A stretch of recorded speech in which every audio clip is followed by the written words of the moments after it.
कृष्णदास गैया चरावे जा रहे हो, वहां शेर ने हमला कर दियो और ऐसी कोई लीला बनी कि वासों को शरीर छूट गया।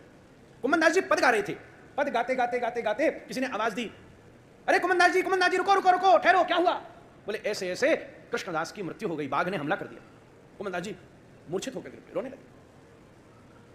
कुछ लोग हमारे आपके जैसे भी वहां खड़े थे, हंसी करने लगे। देखो बड़े बनते थे साधु, बड़े बनते भगत, बड़े बनते इतने ऊंचे कि हमारे सब कुछ श्री ठाकुर जी, हमारे श्रीनाथ जी, हमें किस बात की चिंता, हमारे गोपाल और बड़े बड़े ने ऐसी लंबी लंबी बातें करते।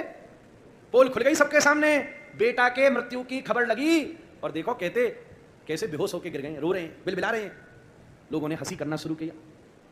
श्री गोसाई परम दयाल भीतर ठाकुर जी की सेवा कर रहे थे, खबर सुनी और कुम्मन दास जी के पद रुक गए और वो बेहोश होकर गिर रहे। तभी गोसाई जी ने भीतर से बाहर पर्दा में झांक्यो और जोर से बोले, कुम्मन दास जी आप चिंता मत करो, तुम्हें कोई सूतक पातक नहीं लगेगा।